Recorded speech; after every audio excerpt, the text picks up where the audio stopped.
ॐ अज्ञानतिमिरन्धस्य ज्ञानाञ्जनशलाकया चक्षुन्मिलितं येन तस्मै श्रीगुरवे नमः।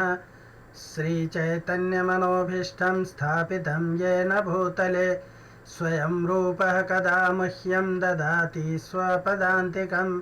वन्देऽहं श्रीगुरौ श्रीयुतापदकमलं श्रीगुरून् वैष्णवांश्च श्रीरूपं साग्रजातं सहगण रघुनाथान्वितं तं सजीवं साद्वैतं सावधूतं परिजनसहितं कृष्णचैतन्यदेवं श्रीराधाकृष्णपादान् सहगण ललिता श्रीविशाखान्वितांश्च।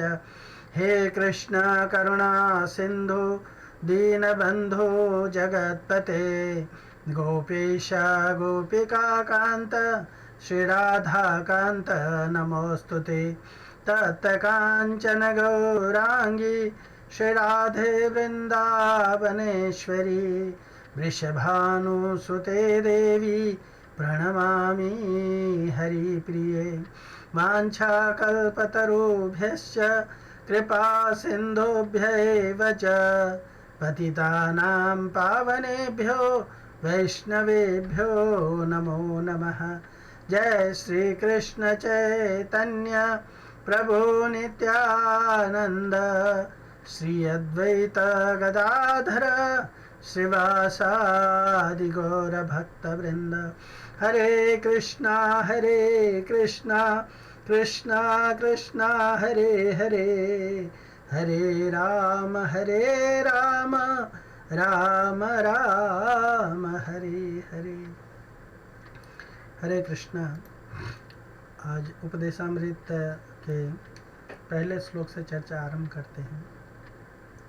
पहला श्लोक जो है इस प्रकार से है। वाचो वेगम मनसः क्रोध वेगम जिह्वा वेगम उदरोपस्थ वेगम एतान वेगान यो विषहेत धीरः सर्वाम अपि मां पृथ्वीं सशिष्यात्। अनुवाद: वह धीर व्यक्ति जो वाणी के वेग को मन की मांगों को, क्रोध की क्रियाओं को तथा जीभ, उदर एवं जननेंद्रियों के वेगों को सहन कर सकता है, वह सारे संसार में शिष्य बनाने के लिए योग्य है। भक्ति पथ पर प्रगति करने के लिए भक्ति के प्रतिकूल त्याज्य 6 वेगों को नियंत्रित करने की आवश्यकता को यहाँ पे प्रतिपादित किया गया है। आपको स्मरण होगा कि श्रीला रूप गोस्वामी जब हम भक्ति रसामृत सिंधु डिस्कस कर रहे थे तो भक्ति रसामृत सिंधु में उत्तम भक्ति की परिभाषा देते हैं। और उत्तम भक्ति की परिभाषा या उत्तम भक्ति का ज्ञान इसलिए बताते हैं कि जीवात्मा को उसको भक्ति के पथ पर प्रगति करना है। और भक्ति के पथ पर आगे बढ़ने के लिए कुछ कंडीशंस होते हैं जो अनुकूल होते हैं और कुछ कंडीशंस होते हैं जो प्रतिकूल होते हैं। प्रतिकूल सिचुएशन में या प्रतिकूल परिस्थितियों में अगर हम पकड़े जाएंगे या जकड़े जाएंगे तो भक्ति के पथ पर उन्नति संभव नहीं हो पाती है। इसलिए भक्ति के पथ पर उन्नति करने के लिए कुछ ऐसी परिस्थितियां हैं जिनका परित्याग करना आवश्यक है, परित्यज करना आवश्यक है या जिनको नियंत्रण करना आवश्यक है। तो इसके लिए यहाँ पे इसकी ये कहते हैं भक्ति प्रतिपादक वेगों को दमन करने का उपदेश दिया गया है इसमें। और इस श्लोक में बताया गया है कि जो व्यक्ति इन वेगों को दमन कर लेता है वह संपूर्ण जगत को भक्ति पथ पर मार्गदर्शन करने के लिए योग्य बन जाता है। सब लोगों को भक्ति पथ पर मार्गदर्शन करने के लिए वो योग्य बन जाता है। तो हमें इसको समझने की आवश्यकता है। हमें इसको समझने की आवश्यकता है। इन श्लोकों में भक्ति प्रतिकूल त्याज्य 6 वेगों का वर्णन किया गया है। भक्ति के जो लिए बाधा उत्पन्न कर सकते हैं, ऐसे वेगों का यहाँ पे वर्णन किया गया है। ऐसे वेगों का यहाँ पे वर्णन किया गया है। ऑफ कोर्स इस चर्चा में श्रील प्रभुपाद जी के तात्पर्य तो है ही है, पर इस चर्चा के अंदर हम भक्ति विनोद ठाकुर जी के पीयूष वर्षिणी जो लेख है, वृत्ति लेख है, उससे भी कुछ संक्षिप्त इंफॉर्मेशन ड्रॉ करेंगे। साथ ही साथ भक्ति उन्होंने भजन भी लिखा है इसको लेकर के। हाँ, छय बेग दोमी छय दोष शोधी, छय गुण देह दासे, छय सतसंग देह है हमारे, वैशेषी संगेर आसे। फिर भक्ति सिद्धांत सरस्वती प्रभुपाद जी के अनुवृत्ति कमेंट्री से भी हम लोग इसमें से कुछ कुछ चर्चा करेंगे। तो ये जो 6 प्रतिपादक वेद हैं, इसमें कहा गया है कि भक्ति रसामृत सिंधु में अन्याभिलाषिता शून्य जीव और ईश्वर की एकता, अनुसंधात्मक ज्ञान और भगवान प्रीति विहीन कर्म आदि से अनावृत अनुकूल भाव से श्री कृष्ण के अनुशीलन को उत्तम भक्ति का लक्षण बताया गया है। तो ऐसी उत्तम भक्ति का प्रादुर्भाव भी काम क्रोध दोषों से भरपूर चित्त वाले व्यक्ति के मन में नहीं उत्पन्न हो सकता है। तो इसके लिए क्या करना है ये समझने की आवश्यकता है हमको। श्री रूप गोस्वामी ने भक्ति रसामृत सिंधु में ये बात बताई गई है कि काम क्रोध आदि दोषों से भरपूर चित्त वाले को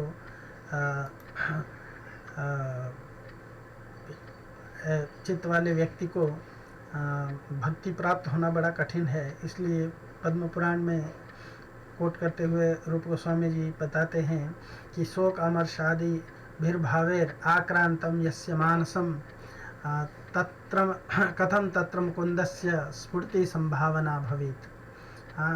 शोक अमर्ष आदि भीर्भावेर आक्रांतम यस्य मानसम, काम क्रोध लोभ आदि दोष मानव के मन में उत्पन्न होकर के ये शोक अमर्ष आदि को जन्म देते हैं। तो जिसका व्यक्त शोक से या क्रोध से ये या काम से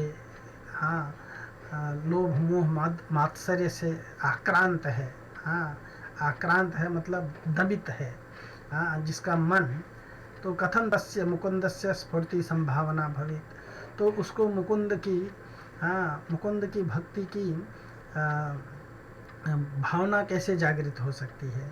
तो इसी बात को यहाँ पे श्लोक 1 में कहा गया है कि काम क्रोध लोभ आदि दोष मानव के मन में उत्पन्न होकर के श्लोक 1 में कहे गए वाणी आदि 6 वेगों के द्वारा, वाचो वेगम, मनसः क्रोध वेगम, जिह्वा वेगम, उदर उपस्थ वेगम, इन 6 वेगों के द्वारा मन को असत विषयों में आसक्त कर देते हैं, टेम्परेरी चीज़ों में लगा देते हैं, और ऐसे दूषित हृदय में शुद्ध भक्ति का अनुशीलन पॉसिबल नहीं है, संभव नहीं है। सो इसलिए भक्ति प्रतिपादक इन वेगों को दमन करने का इंस्ट्रक्शन दिया गया है, उपदेश दिया गया है। जो साधक इन वेगों को सहन करने में समर्थ हैं, वह समस्त पृथ्वी पर शासन कर सकता है, और जो इनको सहन करने में समर्थ नहीं है वो उन वेगों का गुलाम बन करके, उन वेगों का दास बन करके वो इस संसार में एक गले में रस्सी पड़े हुए पशु के समान है, जिसको उसका गुसाई जहाँ चाहता है वहाँ खींच करके लेकर के चला जाता है। तो ये अनेक प्रकार के जो वेग हैं, वो वेग व्यक्ति अगर सहन नहीं कर सकता है तो उसका वो वेग उसको जहाँ चाहेंगे वहाँ पे घसीट ले जाएंगे।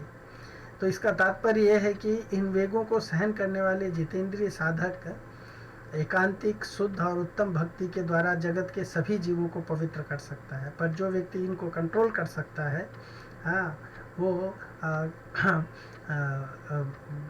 संपूर्ण जगत को पवित्र कर सकता है। सब लोग ऐसे महात्मा के शिष्य हो जाते हैं। भागवत में कहा गया है, वाग गदगदा द्रवते यस्य चित्तम उदत्यभीक्षणं हसति क्वचित् विलज्य उद्गायत नृत्यते च मद्भक्ति युक्तो भुवनं पुनाति। जिनकी वाणी प्रेम गदगद हो रही है, चित्त पिघल करके बहता रहता है, एक क्षण के लिए भी रोने का तांता नहीं टूटता है, जो कभी कभी खिलखिलाकर हंसने लगता है, कभी लज्जा छोड़कर ऊंचे स्वर से गाने लगता है, तो कभी नाचने लगता है। भगवान कहते हैं, प्यारे उद्धव, मेरा वह भक्त न केवल अपने को बल्कि सारे संसार को पवित्र कर सकता है। तो इस श्लोक में भक्त के लक्षणों की, भक्त के जो भगवान के प्रेम भक्ति प्राप्त कर चुका है, ऐसे भक्त के लक्षण बताए गए हैं, सिम्टम्स बताए गए हैं। चित्त पिघल करके बहता रहता है ना। चित्त पिघल करके बहता रहता है मतलब भगवान की तरफ, जैसे महाप्रभु जी कहते हैं ना, कब मैं आपका नाम जप करते समय, हाँ, मेरी वाणी जो है वो द्रवित हो जाएगी, वाणी जो है कंपित होने लगेगी, है ना। रुद्धया गिरा, मेरा गला जो है कब अवरुद्ध हो जाएगा। पुलकैर निचितम वपुः कदा, हाँ, शरीर जो है वो पुलक मान से कंपित होने लगता है, चित्त पिघल करके बहने लगता है। और भगवान के प्रेम में रोने का एक क्षण के लिए भी तांता नहीं टूटता है। हाँ, कभी कभी वो खिलखिला कर हंसता है, कभी लज्जा छोड़ करके ऊंचे स्वर में भगवान के गुणगान को गाने लगता है, तो कभी नाचने लगता है ना। भगवान कहते हैं कि वो संपूर्ण संसार को पवित्र कर सकता है। तो इस श्लोक का तात्पर्य ये है कि काम, क्रोध, लोभ, मोह, मद और मत्सरता इत्यादि उत्पात मन में सर्वदा उदित होते हैं, हो करके वाणी के द्वारा, अर्थात भूतोद्वेगकारी वाक्य के प्रयोग के द्वारा, मतलब ऐसे शब्दों का प्रयोग करवाते हैं हमसे जिससे कि हम दूसरे जीवों को उद्वेग या उनको हलचल पैदा कर देते हैं, उनके मन को एजिटेट कर देते हैं, हाँ, मन को क्रोधित कर देते हैं, है ना। सो वाणी के वेग के द्वारा, यानी हमारी जिह्वा को नियंत्रण में न रखने के कारण, हमारी वाणी को नियंत्रण में न रखने के कारण हम अन्य जीवों को कष्ट में डाल देते हैं। मन के वेग यानी नाना प्रकार के मनोरथों के द्वारा, मन में अनेक प्रकार की कामनाएं आकर के मन को पूरी तरह से मथ डालती हैं। और क्रोध वेग यानी कटुवाणी आदि के प्रयोग के द्वारा, क्रोध में आकर के किसी को अंट संट बग देते हैं हम लोग। हाँ, जिह्वा वेग के द्वारा, अर्थात खट्टा, मीठा, कड़वा, तीक्ष्ण, नमकीन और कसैला, इन 6 प्रकार के रसों की लालच के द्वारा, लालसा के द्वारा।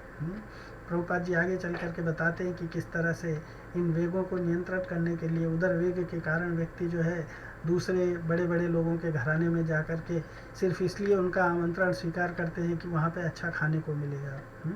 उदर वेग यानी अत्यंत अधिक भोजन की चेष्टा के द्वारा, और उपस्थ वेग यानी स्त्री पुरुष सहवास की लालसा के द्वारा मन को असत विषयों की ओर खींचते हैं। इसलिए शुद्ध भक्ति का अनुशीलन नहीं हो पाता है। जड़ीय विषय भोगों में आसक्त रहने वाले भौतिकतावादी जीवों में 3 प्रकार के वेग दिखलाई पड़ते हैं। भक्ति सिद्धांत सरस्वती जी कहते हैं, वाणी का वेग, मन का वेग तथा शरीर का वेग। इन तीनों वेगों के प्रबल स्रोत में पड़ने पर उनका उद्धार होना बड़ा कठिन है। अगर ये तीनों, जैसे पानी की धारा में, अगर प्रबल पानी की धारा में कोई लकड़ी का टुकड़ा या कोई व्यक्ति या कोई प्राणी या कोई पशु, यहाँ तक कि हाथी तक बह जाते हैं। हाँ, आप बहुत सारे वीडियोस देख सकते हैं कि नदी की तेज धारा में क्रॉस करते हुए हाथी भी जो है उसमें बहने लगता है। तो मन की बात क्या है, अगर ये मन का, वाणी का वेग, मन का वेग, शरीर का वेग, ये तीनों प्रबल रूप से चीखने लगे तो इनके अंदर पड़ा हुआ व्यक्ति का उद्धार होना बड़ा कठिन है। ऐसे जीव जन्म मृत्यु के प्रवाह में पड़ करके आत्मकल्याण से वंचित हो जाते हैं। किंतु इन वेगों को सहन करने वाले जितेंद्रिय व्यक्ति विषय भोगों के वशीभूत नहीं होते हैं। वे संपूर्ण जगत को पराभूत करने में समर्थ होते हैं। तो इन वेगों को नियंत्रित करने का इंस्ट्रक्शन दिया गया है कि अगर कोई व्यक्ति भक्ति के मार्ग में प्रगति करना चाहता है तो उसको इन वेगों को या इन डिज़ायर्स को, इन इच्छाओं को नियंत्रित करना पड़ेगा। यहाँ यह जान लेना आवश्यक है कि ये जो वाच वेगम, मनसा क्रोध वेगम, ये जो 6 वेगों को सहन करने से भक्ति राज्य में प्रवेश करने का अधिकार मात्र प्राप्त होता है। ऐसा नहीं है कि हमने इनको नियंत्रित कर लिया तो हमको भक्ति, शुद्ध भक्ति प्राप्त हो गई, नहीं, हमें भक्ति प्राप्त करने का अधिकार मात्र प्राप्त होता है। हाँ, यह जैसे भगवत गीता में भगवान कहते हैं ना कि भक्ति किसको मिलेगी, है ना। भगवान कहते हैं कि जो दूसरों को कष्ट नहीं देता है, दूसरों को कष्ट नहीं देता है, दूसरों के साथ में दुर्व्यवहार नहीं करता है ना, लोगों में भेद नहीं क्रिएट करता। मुझे वो श्लोक याद नहीं आ रहा है गीता का, जिसमें भगवान कहते हैं कि उस व्यक्ति को भक्ति की अधिकार प्राप्त हो जाता है। सो यह भक्ति के साधन यानी साक्षात अंग नहीं है कि इन वेगों को हम नियंत्रित कर लें, बल्कि भक्ति राज्य में प्रवेश करने के लिए ये द्वार स्वरूप है, उसका गेटवे है। भक्ति तो भगवान की स्वरूप शक्ति की स्वप्रकाश वृत्ति है। भगवान की जो स्वरूप शक्ति है, अंतरंगा शक्ति स्वरूप शक्ति भगवान की कहलाती है। सो अंतरंगा शक्ति की प्रकाश वृत्ति होने के कारण उसका प्रादुर्भाव होने पर ये वेग समूह अपने आप नष्ट हो जाते हैं। जिस व्यक्ति को वास्तविक भक्ति प्राप्त हो जाती है उसके अंदर से ये सारे वेग, वाचो वेगम, मनसा क्रोध वेगम, जिह्वा वेगम, उदर वेगम, उपस्थ वेगम, ये सारे अपने आप ही शांत हो जाते हैं। सो उपदेशामृत में श्रील प्रभुपाद का संपूर्ण तात्पर्य 4 भागों में विभाजित है। पहला है प्रायश्चित, दूसरा भक्ति के द्वारा इच्छाओं को नियंत्रित करना, और तीसरा भक्ति सिद्धांत का अनुवृत्ति टीका, और फिर उसका निष्कर्ष। तो हम लोग इसमें से एक एक विषय को जानने का प्रयत्न करेंगे। प्रायश्चित के बारे में प्रभुपाद जी आरंभ करते हैं। श्रीमद् भागवत में परीक्षित महाराज ने सुखदेव गोस्वामी से अनेक बुद्धिमत्तापूर्ण प्रश्न किए। 6 प्रश्न किए थे, अभी हम उस डिटेल में नहीं जाएंगे, पर इनमें से एक प्रश्न था कि जब लोग अपनी इंद्रियों को नियंत्रित नहीं कर सकते तो प्रायश्चित क्यों करते हैं, इससे लाभ क्या है, लोग क्यों प्रायश्चित करते, इससे इनको बेनिफिट क्या मिलता है। तो उन्होंने कहा था, दृष्ट सुताभ्याम यत् पापम जानन अप्यात्मनो हितम करोति भूयो विवश प्रायश्चित्तम अथो कथम।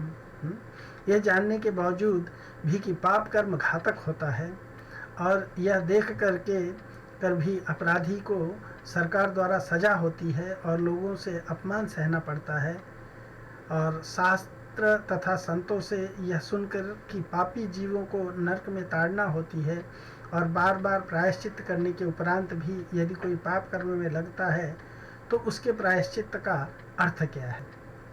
एक्चुअली 5वें स्कंद में सुखदेव गोस्वामी, भागवत के 5वें स्कंद में सुखदेव गोस्वामी परीक्षित महाराज से नरक लोकों की चर्चा करते हैं, और नरक लोकों की चर्चा करने के साथ साथ वो कहते हैं कि नरक लोकों में वही लोग जाते हैं जो लोग पाप करते हैं, पाप कर्मों में लिप्त होते हैं। तो पाप कर्मों के परिणाम स्वरूप जीवों को नरक की यातना झेलनी पड़ती है। सो ये बताने के बाद में कि जीवों को नरक की यातना झेलनी पड़ती है, सुखदेव गोस्वामी परीक्षित महाराज पूछते हैं इससे बचने का कोई उपाय नहीं है क्या। तो सुखदेव गोस्वामी उनको प्रायश्चित्त की बात करते हैं। प्रायश्चित्त ये होता है कि हम अपने पाप कर्मों के लिए कुछ पश्चाताप रूपी कर्म करते हैं, या ऐसे कर्म करते हैं जिससे हम अपने पश्चाताप को या खेद को प्रकट करते हैं कि हमें ऐसा नहीं करना चाहिए। लेकिन खेद प्रकट करने के बाद में, अभी सुखदेव गोस्वामी उनसे ये सुनने के बाद में उनसे ये पूछते हैं कि खेद प्रकट करने के बाद में अगर व्यक्ति फिर से जिस गलती के लिए खेद प्रकट किया है वही गलती पुनः करने लगे तो उसको उस खेद प्रकट करने का लाभ क्या है, उसका मतलब क्या है। ऑफ कोर्स ये जब परीक्षित महाराज ये प्रश्न पूछते हैं तब सुखदेव गोस्वामी उनको 6ठे स्कंद में अजामिल के कथा के माध्यम से हरिनाम की शक्ति का महिमा बताते हैं, और वो एक अलग विषय है, हम उसको बाद में कभी चर्चा कर सकते हैं। तो वो रहस्य निकल करके आता है। पर ये जो पापी जीव पाप कर्म करने के बाद में पश्चाताप करते हैं, उसके बारे में वो चाहते हैं कि क्वचित अभद्रते निवर्तते अभद्रा क्वचित चरति तत्पुनः प्रायश्चित्तम अथोपार्थम मन्ये कुंजर शौचवत। हाँ, परीक्षित महाराज एक एग्जाम्पल देते हैं कि कभी कभी कोई बहुत सावधान रहता है कि उससे पाप कर्म न हो, फिर भी पाप हो जाता है। मुझे लगता है कि यह पाप और प्रायश्चित की प्रक्रिया ही व्यर्थ है। पाप करो प्रायश्चित करो, पाप करो प्रायश्चित करो, मतलब दिया जलाओ बुझा दो, दिया जलाओ बुझा दो। तो दिया जलाने से तो अंधकार मिट सकता है, लेकिन बुझा देने से अंधकार पुनः आ जाएगा, है ना। तो दिया जलाने से और बुझाने से केवल उसका तेल जल रहा है, रिसोर्सेस वेस्ट हो रहा है, लेकिन उससे कोई लाभ नहीं हो रहा है, क्योंकि दिया जलाते ही बुझा देने से अंधकार बरकरार है। हाँ, तो वही कहते हैं कि ये प्रायश्चित की प्रक्रिया ही, पाप करने की और प्रायश्चित करने की प्रक्रिया ही बेकार है। यह कुंजर शौच के समान है, क्योंकि कुंजर स्नान करने के बाद तुरंत ही मिट्टी उठाकर अपने ऊपर फेंक लेता है। कुंजर यानी हाथी। तो उसके इस स्नान का लाभ क्या है। हाँ, प्रभुपाद जी चोर का उदाहरण देते हुए 3 प्रकार के लोगों के बारे में बातें करते हैं।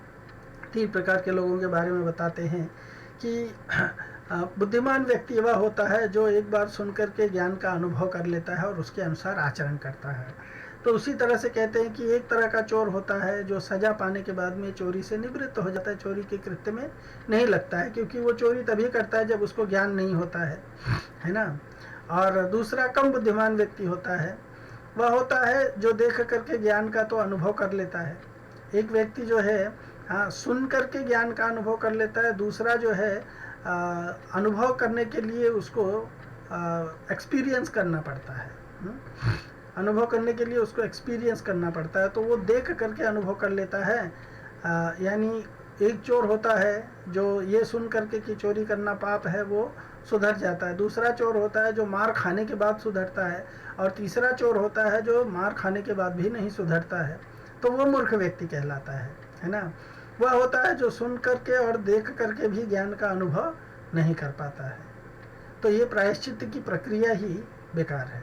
हाँ, प्रायश्चित की प्रक्रिया किस लिए होती है। प्रायश्चित की प्रक्रिया में सजा का प्रावधान है। प्रायश्चित की प्रक्रिया जो है वो सजा से बचने के लिए होती है ना। लेकिन प्रायश्चित की प्रक्रिया सजा से बचेंगे कब तक, जब हम हाथी की तरह से स्नान करेंगे तो कैसे हो सकता है।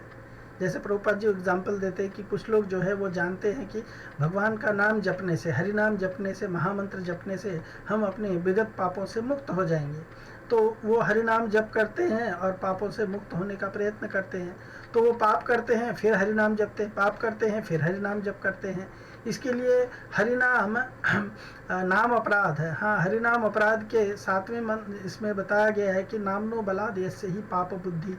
नाम के बल पे, हाँ, जो महामंत्र के बल पर अपराध करना, ये जो है ये पाप बुद्धि कहलाता है। तो ये बार बार हम पाप करें और बार बार उससे प्रायश्चित करके बचने का उसका कोई मीनिंग नहीं है। असली प्रायश्चित तो सुषुप्त कृष्ण भावनामृत को जागृत करना है। तो ये प्रायश्चित के बारे में वो हाथी का एग्जाम्पल देते हैं कि प्रायश्चित अपने दुष्कर्मों को धोने के या पापों को धोने के समान है। जैसे हाथी नदी में घुस करके और पानी फेंक फेंक करके स्नान कराता है, उसका माउथ जो है उसको रगड़ रगड़ करके फिर अच्छे तरह से स्नान कराता है, पूरा उसका शरीर का धूल मिट्टी कचरा सब जो है वो पानी में बहा देता है। हाँ, तो ये प्रायश्चित जो है उसी तरह से जब हम जाते हैं मंदिर में, मस्जिद में, गिरजाघर में, तो प्रभुपाद जी उसका एक एग्जाम्पल देते हैं। फिर जैसे ही हाथी स्नान करके बाहर आता है, अपने भौतिक दुष्कर्मों में लगना, हाँ, फिर से वो भौतिक दुष्कर्मों में लग जाता है। तो स्नान करना, हाँ, भौतिक दुष्कर्मों में लगना स्नान करने के बाद, है ना, प्रायश्चित करने के बाद में फिर से उसी पाप कर्मों में लिप्त होना स्नान करने के बाद गंदगी उड़ा लेने के समान है। स्नान के बाद हाथी जिस तरह अपने ऊपर धूल और गंदगी उड़ा लेती है, प्रायश्चित करना भी एक प्रकार से उसी तरह से, यानी प्रायश्चित का कोई मतलब नहीं रह जाता है। इस संदर्भ में श्रील प्रभुपाद भौतिकवादी लोगों का उदाहरण देते हैं, हाँ, कि जो विभिन्न पूजा प्रार्थना धार्मिक स्थलों में जाकर के अपने विगत कुकर्मों के लिए क्षमा मांगते हैं। जैसे क्रिश्चियन का उदाहरण देते हैं कि क्रिश्चियन लोग वीकेंड में यानी संडे के दिन वो चर्च में जाते हैं। चर्च में जाकर के और पादरी के सामने जा कर के, हाँ, और वहाँ पे उससे कहते हैं कि मैंने पिछले हफ्ते में जितने सारे पाप किए हैं, कृपा करके आप हमें क्षमा कर दो। तो पादरी कहता है, okay my son, I forgive you, मैं तुम्हें क्षमा करता हूँ, सिन नो मोर, फिर से पाप मत करो। ये सुनने के बावजूद भी जैसे ही लोग बाहर आते हैं तो मांस की दुकान में जाकर के मांस तोलने लगते हैं, मांस खरीद लेते हैं और उसको घर में ले जाकर के खाना शुरू करते हैं। तो इस तरह से इस प्रायश्चित का या इस क्षमा याचना का लाभ क्या हुआ? हाँ, पादरी ने या जो पोप है उन्होंने तो कहा था कि सिन नो मोर, अब फिर से पाप मत करना। और वो बाहर आकर के फिर से उन्हीं पाप कृत्यों जैसे मांस भक्षण, नशापान, जुआ और व्यभिचार में फिर से लिप्त हो जाते हैं। इसके लिए पश्चाताप या प्रायश्चित किए थे जिसके लिए। तो इस तरह का प्रायश्चित करना, इस तरह का पश्चाताप करना किसी मीनिंगफुल नहीं है, किसी भी प्रकार का ये अर्थहीन कार्य है। हाँ, यह अर्थहीन कार्य है। हम जिस चीज़ के लिए पश्चाताप करके आए पुनः उसी कर्म में फिर से लिप्त हो जाते हैं। सुखदेव गोस्वामी बताते हैं, सही बात है, पाप कर्म का निराकरण पुण्य कर्म से नहीं किया जा सकता है। पाप कर्मों का निराकरण पुण्य कर्मों से नहीं किया जा सकता है। असली पश्चाताप अपनी सुषुप्त कृष्ण भावना को जागृत करना है। सुषुप्त कृष्ण भावना को जागृत करने का अर्थ क्या है? हाँ, सुषुप्त कृष्ण भावना को जागृत करने का अर्थ है कि जो हमारी कृष्ण भावना जो सो गई है, हाँ, जो डॉर्मेंट हो गई है, उसको पुनः जागृत करना। और कैसे संभव है? हाँ, कहा गया है, नित्य सिद्ध कृष्ण प्रेम साध्य कबू न, श्रवण आदि शुद्ध चित्ते करो या उदय। श्रवण इत्यादि के द्वारा, श्रवण आदि, श्रवणम कीर्तनम स्मरणम वंदनम अर्चनम दास्यम साख्यम आत्मनिवेदनम, ये इन प्रोसेस के द्वारा हम अपनी सुषुप्त कृष्ण भावनामृत को जागृत कर सकते हैं। कृष्ण भावनामृत को जागृत करने का मतलब क्या है?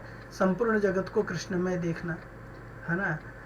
हर जड़ जंगम को कृष्णमय देखना, हर जड़ जंगम को कृष्ण के अंश के रूप में देखना।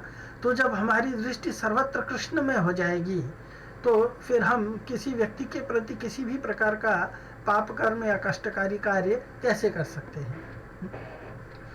जैसे तुलसीदास जी महाराज रामचरितमानस में कहते हैं, सिया राम मैं सब जग देखी जानी, सिया राम मैं सब जग जानी, कहीं सन करही विरोध।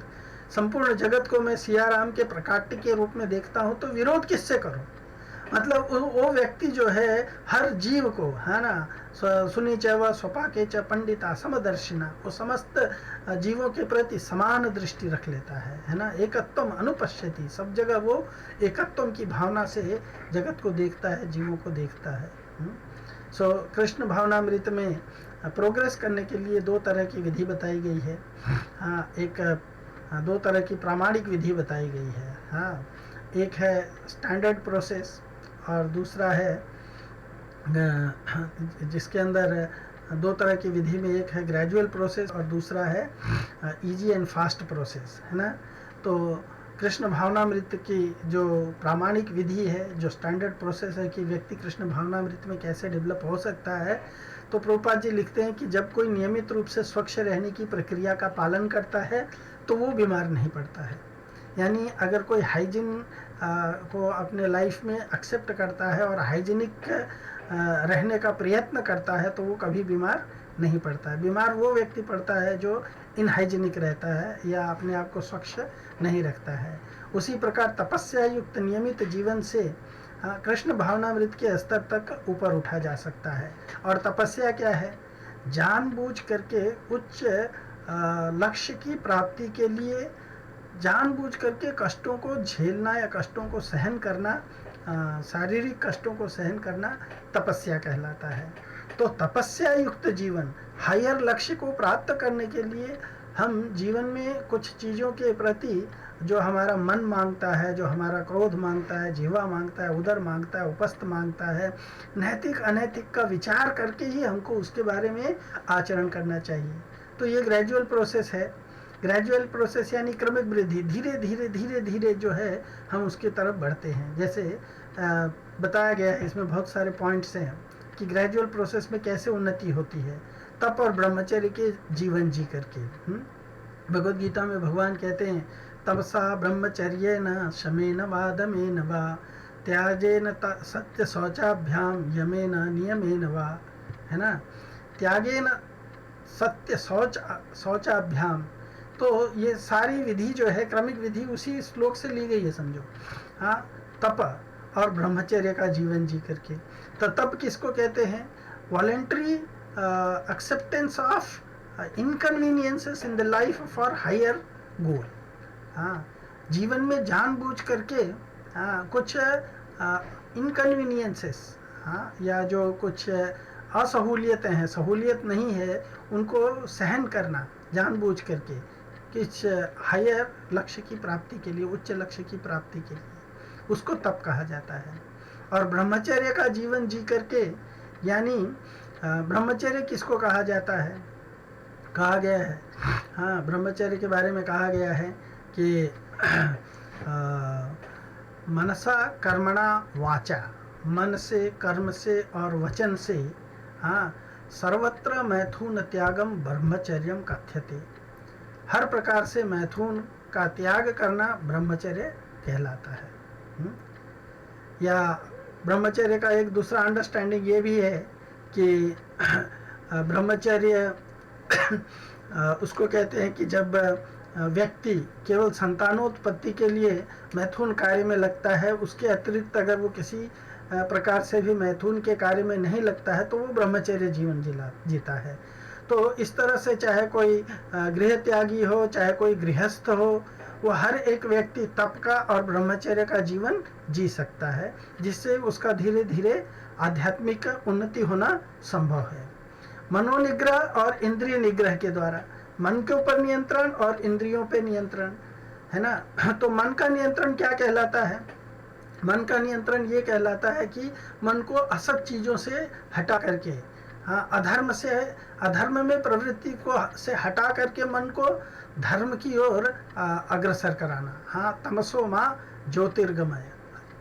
और इंद्रिय निग्रह, जब व्यक्ति का मन निग्रह है तो इंद्रिय निग्रह बड़ा आसानी से हो सकता है। इंद्रियों को कैसे नियंत्रित करना है? तो इंद्रियों को नियंत्रित कैसे करना है? इंद्रियों को ऐसे चीज़ों में लगाना, इंद्रियों को ऐसे चीज़ों में लगाना जो इंद्रियों के पतन का कारण हो सकते हैं। तो इंद्रियों को एक्चुअली निग्रह करने का अर्थ होता है नियंत्रण करना। नियंत्रण करने का मतलब ये नहीं होता है कि उसको रोक देना। नियंत्रण करने का मतलब होता है उसको चैनलाइज करना, उसको चैनलाइज करना।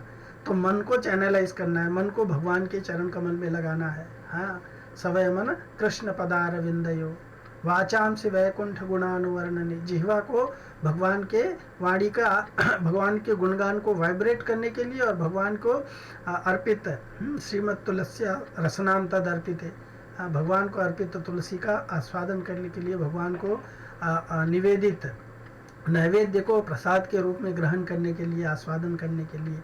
तो इस तरह से हम अपने इंद्रियों को और अपने मन को भगवान के नियंत्रित करके उनको सही तरीके से भगवान की सेवा में लगा सकते हैं। हाँ, दान दे करके, तपसा ब्रह्मचर्य न समे नवा दमे नवा त्यागे न। हाँ, त्याग करना मतलब दान देना। त्याग करना मतलब ध्यान देना, यानी जब हम किसी वस्तु को किसी को दान देते तो मतलब हम उस वस्तु का त्याग कर देते हैं। तो त्यागे न, दान दे करके, सत्य शौचाभ्याम, सत्य का आचरण करके। सत्य का आचरण कौन व्यक्ति कर सकता है? जो सत्य को जानता है। सत्य कौन है? भगवान कहते मत्तः परतरम ना अन्यत किंचित अस्ति धनंजय। हे धनंजय, मुझसे बढ़कर के सत्य जगत में दूसरा कुछ भी नहीं है। तो सत्य का आचरण करके, शौचा का आचरण करके, शौच का व्यवहार करके, यानी शौचाभ्याम।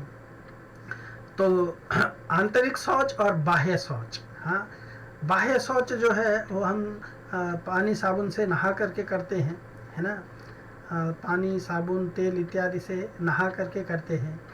और कहा गया है ना कि मज्जन करना, यानी स्नान करना चाहिए। तो कैसे करते हैं मज्जन? स्नान कैसे करते हैं? तेल और फुलेल इत्यादि को लगा करके हम जो है मज्जन करते हैं, स्नान करते हैं। पर आंतरिक स्नान कैसे करेंगे? हृदय की सफाई जो है, मन की सफाई जो है, हाँ, वो तो साबुन और तेल फुलेल इत्यादि से तो होगा नहीं, तो उसकी सफाई कैसे करते हैं? भगवान के नाम से सफाई करते हैं, आंतरिक सफाई हरि नाम जप करके। इसीलिए कहा गया है हरि नाम जो जप करेगा वो अंदर और बाहर सब तरह से शुद्ध हो सकता है ना। ओम अपवित्रो पवित्रो ओम अपवित्रो पवित्रो वा सर्वावस्थां गतोऽपि वा येन स्मरेत पुंडरीकाक्षं स बाह्याभ्यन्तरः शुचिः श्री विष्णु श्री विष्णु श्री विष्णु।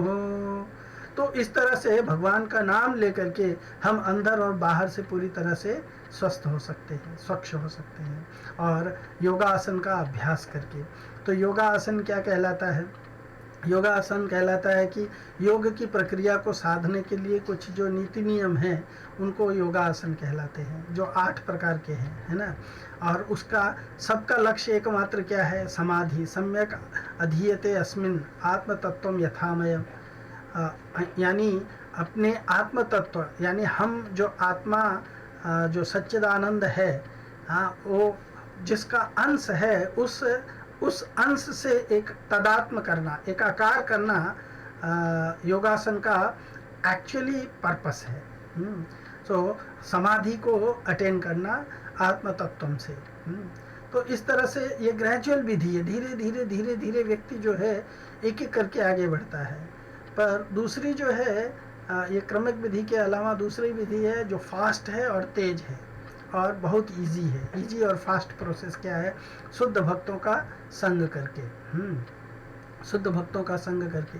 भागवत में भगवान कहते हैं, है ना, कि कथा सताम प्रसंगाम मम वीर्य संविदो भवन्ति हृतकर्ण रसायन कथा तज्जोत्स्नापवर्गवर्त्मनि श्रद्धारतिं भक्तिमनुक्रमिष्यति।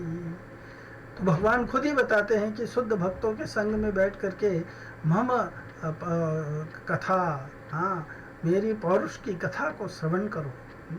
यानी भगवान के भक्तों के संग में रह करके भागवत श्रवण करना, नाम जप करना, भक्तों के साथ में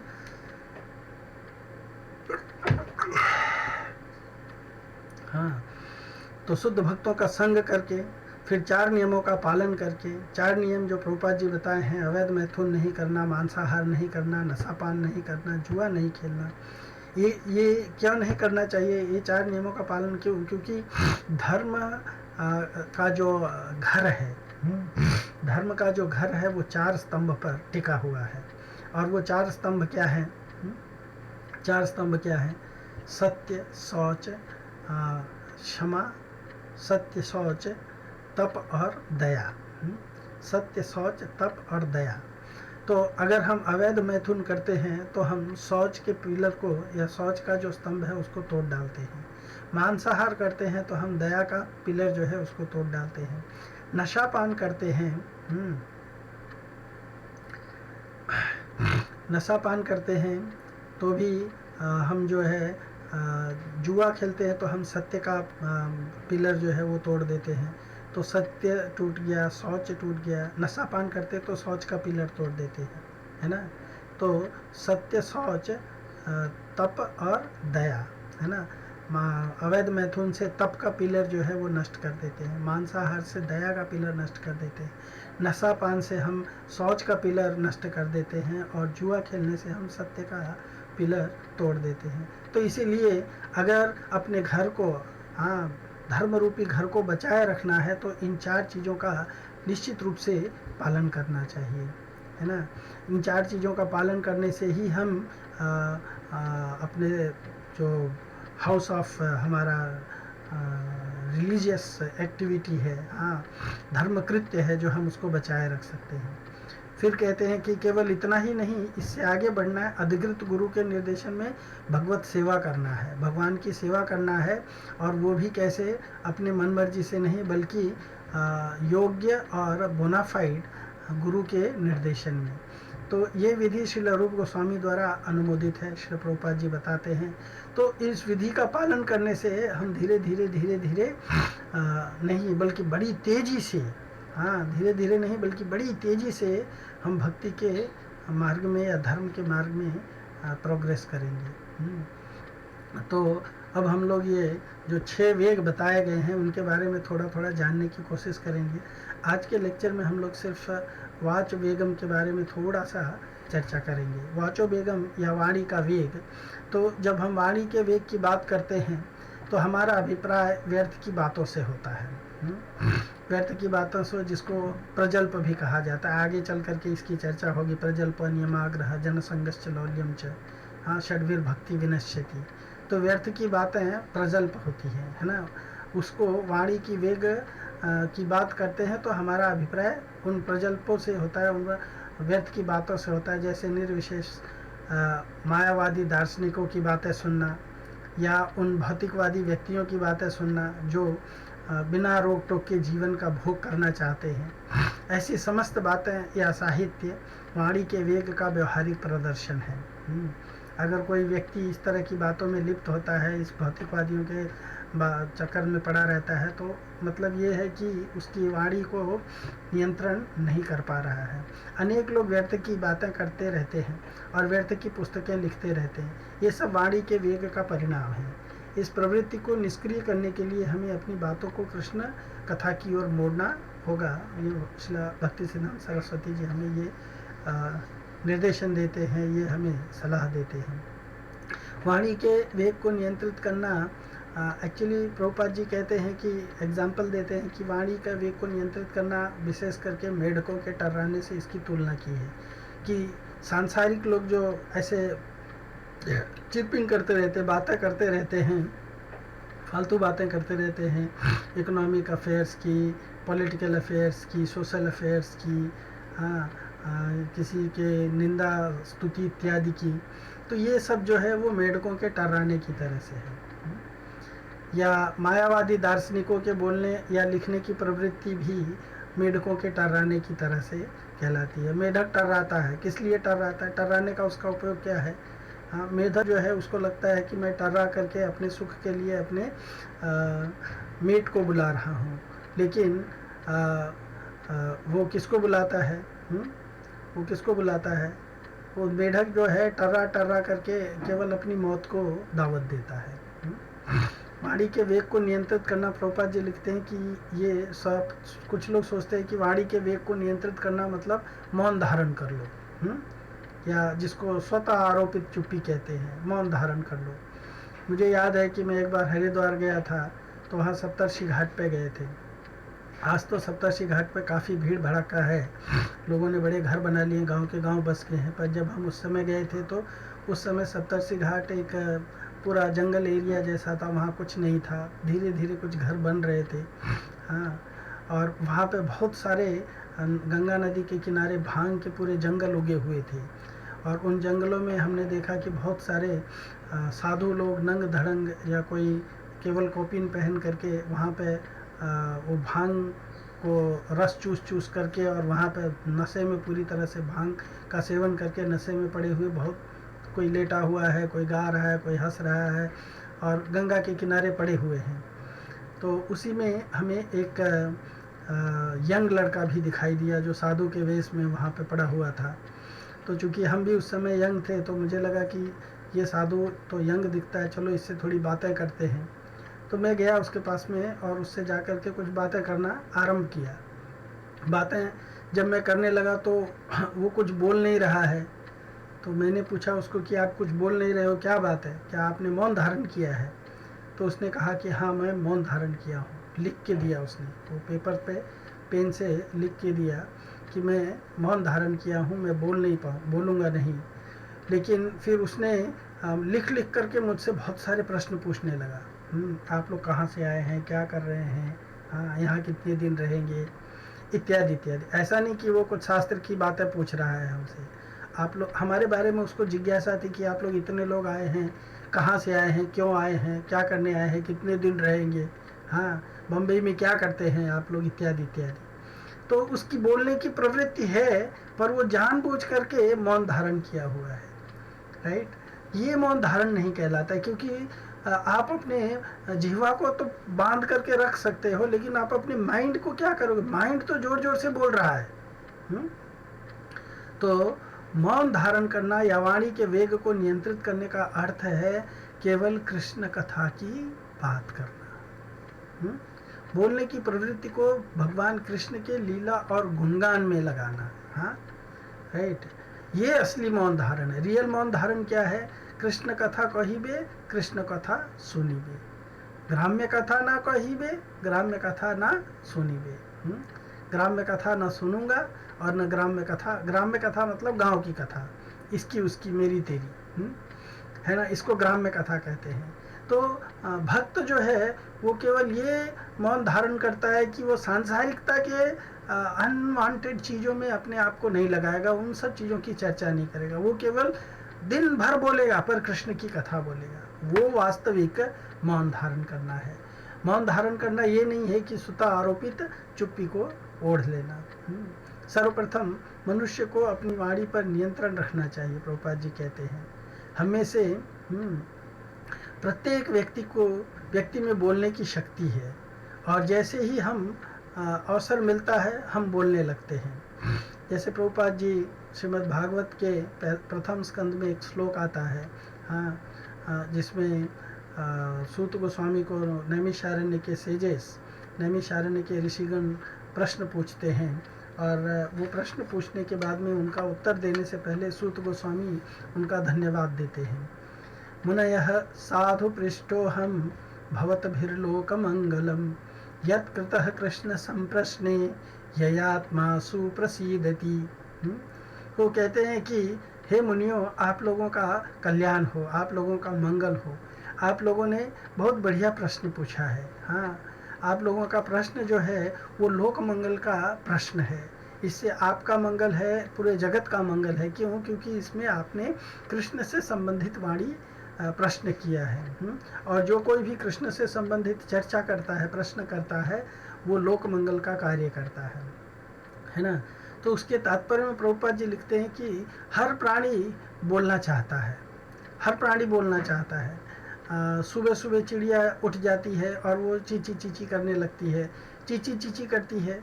हाँ, कुत्ता उठ जाता है, भवो भवो करता है, वो भी बोलता है। बिल्ली उठती म्याऊ म्याऊ करती है, वो भी बोलती है।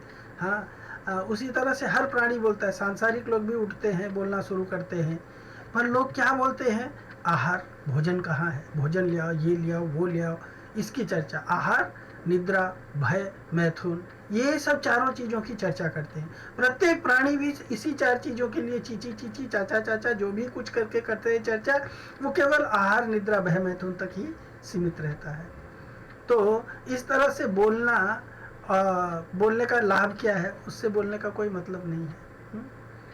जैसे हमें अवसर मिलता है हम बोलने लगते हैं। यदि हम कृष्ण भावनामृत की बातें नहीं करते तो केवल व्यर्थ की अनेक बातें करते रहते हैं, है ना। जिस तरह से मेढक खेत में टर्राता है, उसी तरह कोई भी व्यक्ति जिसके पास जीभ है वह बोलना चाहता है। भले ही उसे जो कहना है वो मूर्खतापूर्ण ही क्यों ना हो, पर वो बोलना चाहता है ना। ये बताते श्रील प्रभुपाद जी। पर श्रील प्रभुपाद जी आगे भी कहते हैं, लेकिन मेढक की टर टर सर्प को आमंत्रित करती है, यहाँ आओ और मुझे खाओ, है ना। यद्यपि ये मृत्यु को आमंत्रण है, फिर भी मेढक टर्राता है। मेढक अपना बोलना नहीं छोड़ता है। मेढक टर टर करके क्या करता है? मैंने किसी को पूछा तो उसने कहा कि वो मेढकी को आमंत्रित करता है। वो अपने क्या कहते हैं, उपस्थ का जो डिजायर है, डिमांड है, उसको पूर्ण करना चाहता है। पर वास्तव में आता कौन है? सर्प आता है, उसकी मौत आती है। सो भौतिकवादी पुरुषों एवं मायावादी दार्शनिकों के बोलने की तुलना मेढकों के टर्राहट से की जाती है। ये सदैव व्यर्थ की बातें करते रहते हैं और मृत्यु को आमंत्रित करते रहते हैं, है ना। एक कहावत मुझे याद आती है, मैंने सुना था, हरि ने कहा हरि ने सुना, हरि गए हरि के पास, हरि ने हरि को आते देखा, हरि हो गए उदास। यानी यहाँ पे कहा है कि हरि शब्द के अनेक अर्थ होते हैं। उनमें से एक अर्थ होता है मेढक और दूसरा अर्थ होता है सांप, और ऐसे ही बहुत शेर होता है, बंदर होता है ना, भगवान होते हैं, ऐसे बहुत सारे मीनिंग है। पर यहाँ पे सांप और मेढक को अर्थ को लिया गया है ना। तो मेढक टर टर कर रहा है, आओ आओ मुझे खाओ, है ना। ये मायावादी दार्शनिकों या भौतिकवादी लोगों के बोलने की तरह से है ना। और उसकी आवाज़ को सुन करके, है ना, असनम में वसनम में जाया में बंधुवर्गो में इति में कुर्वाणाम काल बृकहंती पुरुषाजम, है ना। पुरुष रूपी बकरे को में करता है, ये मेरा है, ये मेरा है, ये मेरा है, उसका ये में सुन करके काल रूपी भेड़िया आकर के उसको दबोच लेता है, खा लेता है। उसी तरह से मेढक की तरह से टर्र टर्र करने से, हाँ, चिल्लाते रहने से क्या होने वाला है, काल आकर के, काल रूपी मृत्यु आकर के एक दिन हमें दबोच ले जाएगी और हमारी सारी टर्र टर्र बंद हो जाएगी। सो काल सोचता है कि मेरा भोजन, अपनी मृत्यु मुझे बुला रहा है ना, मेरा भोजन जिसकी मैं मृत्यु हूँ वो मुझे बुला रहा है। सो मायावादी दार्शनिकों या भौतिकवादी लोगों का बोलना उनके द्वारा अपनी मौत को आमंत्रण देना है और पूरा जीवन व्यर्थ गंवाना है। हरि हरि विफले जन्म गुनाइनो मनुष्य जन्म पे राधा कृष्ण ना भजिया जानिया सुनिया विष खाइनु। जानबूझ करके जहर खाने के जैसा है। जो व्यक्ति जहर खाता है वो वास्तव में अपनी मृत्यु को पुकारता है। तो ये मानव तन पा करके भी जो व्यक्ति भगवान के भजन नहीं करता है, वो भगवान के बारे में नहीं बातचीत करता है, सांसारिकता में लिप्त रहता है, ओतप्रोत रहता है, वो सांप की तरह, मेढक की तरह से टर्र टर्र करता है और सांप रूपी मौत को बुलाता है, सांप रूपी मौत को बुलाता है। भौतिक कर्म बंधन से, भगवान का भजन जो है भौतिक कर्म बंधन से मुक्ति और सुख में शाश्वत जीवन की ओर कदम आगे बढ़ाना है। लेकिन सांसारिकता में लिप्त रहना कर्म बंधन और दुखमय जीवन को आमंत्रित करना है। तो जो व्यक्ति बोलने की प्रवृत्ति रखता है उसको ये समझना चाहिए कि मुझे जगत में बोलना क्या है, किस तरह के बोलचाल से मेरा जीवन जो है मुझे सुरक्षित रहेगा, है ना। बोलना तो सब कोई चाहता है, पर वो अगर अपना जीवन नष्ट करके बोलना चाहता है तो उसके बोलने का कोई वैल्यू नहीं रहता है ना। जीवन की उन्नति के मार्ग पर लगाना, भक्ति के द्वारा भगवान कृष्ण भावना भावित प्रवचन देना है। हाँ, मच्चिता मद्गता प्राणा बोधयन्तश्च परस्परम कथयन्तश्च माम नित्यम तुष्यन्ति च रमन्ति च। तो इस तरह से वास्तविक सुख जो है उसको प्राप्त होगा, वास्तविक सेटिस्फैक्शन प्राप्त होगा जब व्यक्ति कृष्ण भावनामृत बातों में लगा रहेगा, उससे उसके जीवन को उन्नति के मार्ग पर लगाएगा। लेकिन मेढकों की तरह से टर्र टर्र बोलना, ये जो सांसारिकता में लिप्त लोगों की चीज़ें हैं, जैसे इसमें देख सकते हैं इस स्लाइड में कि दफ्तर में अफसर का भाषण जो है वो एक तरह से टर्र टर्र ही है। बहुत सारे लोगों को अच्छा लगता है, बहुत सारे लोगों को दुख लगता है सुन करके, लेकिन संसार में ये सब चलता रहता है। हाँ, लोग जो है एक दूसरे को नोचने खसोटने और अपने आप को पूरा करने के लिए, लोग जो है अपनी उन्नति के लिए किसी की you scratch my back I scratch your back, तुम मेरी पीठ खुजाओ मैं तुम्हारी पीठ खुजाता हूँ, इस तरह के कार्य चलता रहता है। हाँ, और आजकल के समाज में आप पूरी तरह से देख सकते हैं कि इस तरह के मनोमालिन्य जो है पूरी तरह से व्याप्त है। यदि हम कृष्ण भावना भावित बातें नहीं करेंगे तो हम केवल फिजूल बकवास करेंगे। हाँ, हम सारे फैसिलिटीज़ जो है वो फिजूल बकवास में लेकर के हम केवल अपने आप को नर्क की ओर तेज गति से लेकर के जाएंगे। लेकिन जब हम भगवान के शरण में जाते हैं, भगवान की बातें करते हैं, तो हम अपने आप को सुधार सकते हैं, अपने आप को बचा सकते हैं। सो भागवत में नारद ऋषि व्यासदेव जी से कहते हैं, हाँ, कि आपने इतने सारे लिटरेचर लिखे हैं, लेकिन ये सारे लिटरेचर आपके लिखे हुए जो हैं, चूँकि आपने इसके अंदर कर्मकांड इत्यादि की बातें की हैं, तो ये सभी लिटरेचर जो है ये कौओं के तीर्थ स्थान के समान है। लेकिन वो ये श्लोक में कहते हैं, न यद वचश्चित्र पदम हरेर यशो जगत पवित्रम प्रगणित करहिचित तद्वायसिं तीर्थमुशन्ति मानसा न यत्र हंसा निर्मत्युशिक्षया। जो शब्द उन भगवान का यशोगान नहीं करते, जो संपूर्ण ब्रह्मांड के वायुमंडल को अकेले ही पवित्र करने वाले हैं, वे साधु पुरुषों द्वारा कौवों के तीर्थ स्थान माने जाते हैं। चूँकि सर्वपूर्ण व्यक्ति दिव्य धाम के निवासी होते हैं, अतएव उन्हें यहाँ कोई आनंद प्राप्त नहीं होता। इस भौतिक संसार में या कृष्ण की चर्चा के सिवा उन्हें कोई आनंद नहीं मिलता है। पर ये आनंद सीखने के लिए, जैसे कहा जाता है ना कि उच्च भोजन प्राप्त करने, स्वादिष्ट बढ़िया भोजन मिलने के लिए हमें जो तुच्छ भोजन की हम आस में लगे हुए हैं, उसको पशुओं की तरह से आहार निद्रा भय मैथुन में लगे हुए हैं, तो उसको छोड़ना पड़ेगा। क्योंकि इतने सारे पशु पक्षी कीड़े मकोड़े हैं, लेकिन इन सब का भोजन क्या है?